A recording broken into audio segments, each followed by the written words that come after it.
Mastering Gravity. This is part 3 in this module. So what is the problem? Why is mobility such a problem with advancing age? Why is it hard to float, glide, and effortlessly move in the gravitational field of the Earth?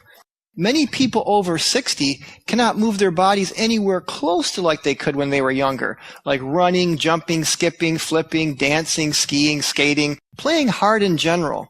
Even basic motor functions such as walking, climbing stairs, shopping, driving, dressing, bathing, traveling become more difficult with a lot of people as they get in their 60s, 70s, and beyond. Let's talk about ways that we can reverse this. And there are many cases of people who have been able to reverse all these signs of aging related to bad posture and humping forward and forward neck and humped over back. I'm going to go through 5 things. We're going to talk about why sitting is the new smoking, why it's so bad, how to move more. I mean, most people know we need to exercise and move more, but I'm going to give you 3 specific type of movements that I think are really the most important. Posture, how to improve your posture. We're going to look at PEMF, how it works with your overall structure and mobility. And then we're going to put it all together with some of the things we've learned in the other modules. Sitting is the new smoking. In a nutshell, we need to learn to avoid sitting for long periods of time without taking a break.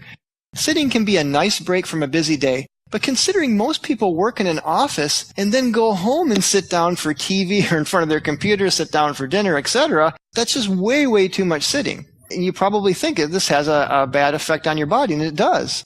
Listen to this. The World Health Organization now lists inactivity as the 4th biggest killer of adults on planet Earth. It's responsible for 9% of premature deaths. As soon as you sit down, the electrical activity in your muscles drops significantly, and your calorie burning rate drops to about 1 calorie a minute. After 3 hours of sitting, there's a 50% drop in artery dilation, and it's a result of a decrease in blood flow. We talk about microcirculation with PMF, but if you're sitting all day long, I mean, yes, PMF will help, but certainly we need to get up and take measures to not be sitting so long. Research done by Dr. Joan Vernikos, former director of NASA's Life Sciences Division, and one of the primary doctors assigned to keeping astronauts from deteriorating in space, so she knows all about this. And she's got a book that's called Sitting Kills, Moving Heals. That's the name of the book. She shows basically that your body actually needs to perpetually interact with gravity through motion in order to function optimally. Hence, you can see why gravity is literally the 6th element of health, along with food, water, natural sunlight, oxygen, PEMF, or the natural magnetic fields of the Earth. Gravity is the 6th element. I want to look at 3 studies that really drive this point home as far as why sitting is the new smoking. In one study, study number 1 here, followed more than 123,000 U.S. men and women for 14 years, researchers found, not surprisingly, that those who exercised more had a lower risk of death than those who exercised less. But when the scientists looked at the group of people who did the most exercise, they just put all the other people aside, and they just looked at the people that did the most exercise, those who sat for 6 or more hours a day suffered a significantly higher risk of premature death than those who sat for fewer than 3 hours daily. And again, both of these groups are exercising about the same.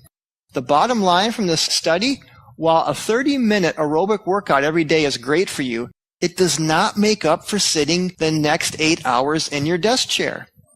Okay, in the next study, study number 2, followed nearly 241,000 adult Americans aged 50 to 71, and scientists found among those who exercised regularly, about an hour a day, high amounts of TV viewing, that is about 7 hours daily or more, and that includes sitting too, was associated with an increased risk of death compared with regular exercisers who watch TV 1 hour a day or less. In fact, a growing body of evidence suggests that sitting in and of itself is an independent risk factor for poor health and premature death, even if you exercise regularly. Researchers have dubbed this phenomenon the active couch potato effect. That is, people exercise an hour a day but still spend 6, 7, 8, 9 or more hours sitting down. The third study kind of shows a solution to this. And what it shows is that by simply standing up 35 times a day or so, which is about every 10 to 15 minutes while you're working or sitting down, will counteract the cardiovascular health risks associated with uninterrupted sitting. You just have to keep standing up. even if you do sit for long periods of time, here's a solution. Talking about solutions, let's now talk about strategies for sitting less. Please do take notes on this. Strategy number 1, try to sit for no more than 4 hours a day total. If this is not possible, like I just said, set a little timer. I got a little tomato timer, like a kitchen timer. Just set it for 10 or 15 minutes and just make sure you stand up. And you can do a little stretch or whatever, but the key is just the standing up. I know that sounds simple, but the research supports this. But better yet, try to sit for less than 4 hours a day if you can. The next tip is use a sit-stand desk if you have an office job and try to stand more. The next tip is walk more. We're going to talk about this in the next part on movement. The next tip is get in the habit of standing while texting and talking. And finally, minimize TV and computer time as much as you can, because the average American is spending 8 hours a day plus of screen time. That is computers, video games, television, put it all together.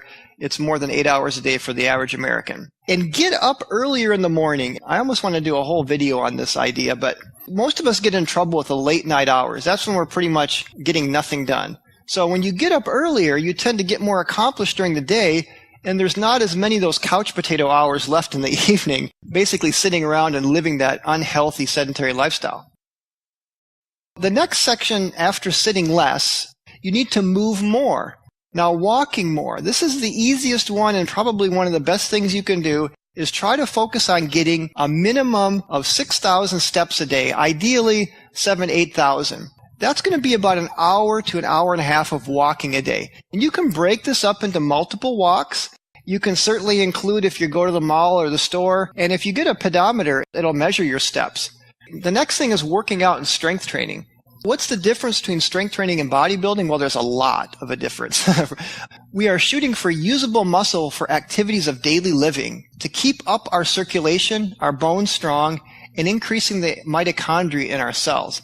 The next thing which goes along with strength training is whole body vibration. And this is something I'm a really big fan of. I do it myself every day. Basically, what it does is it gives you an increased G-force. So I like to call it acceleration training or G-force training because you're getting like an extra supplement of gravity. It's like a gravity supplement. What's nice about it is just 10 minutes a day gives you the equivalent of an hour's worth of exercise. And this is based on a 12-week study that was published in Medicine and Science and Sports back in 2003. There's also research to show that whole body vibration will increase HGH by up to 361%, testosterone and sex hormones by 7%, and reduces cortisol by 30%, which is your stress hormone. That's fantastic benefits for just 10 minutes a day. Another thing that it does that regular exercise doesn't do is that you're getting 97% muscle recruitment versus 45% with standard exercise.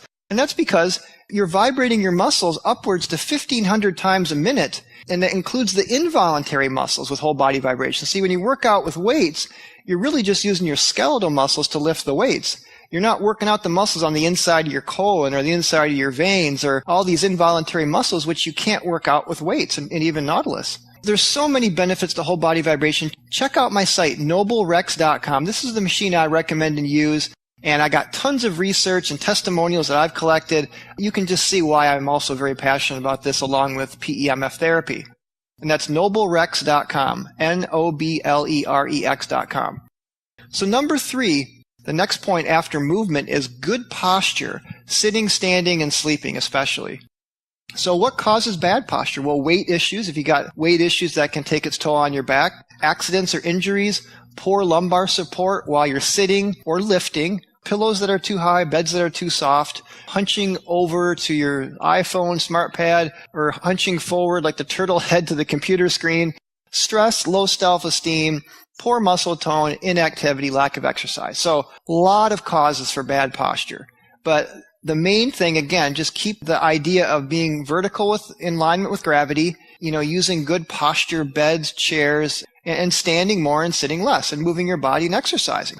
And again, when you exercise and lose weight, that takes a lot of that and overcomes the stress and low self-esteem as well.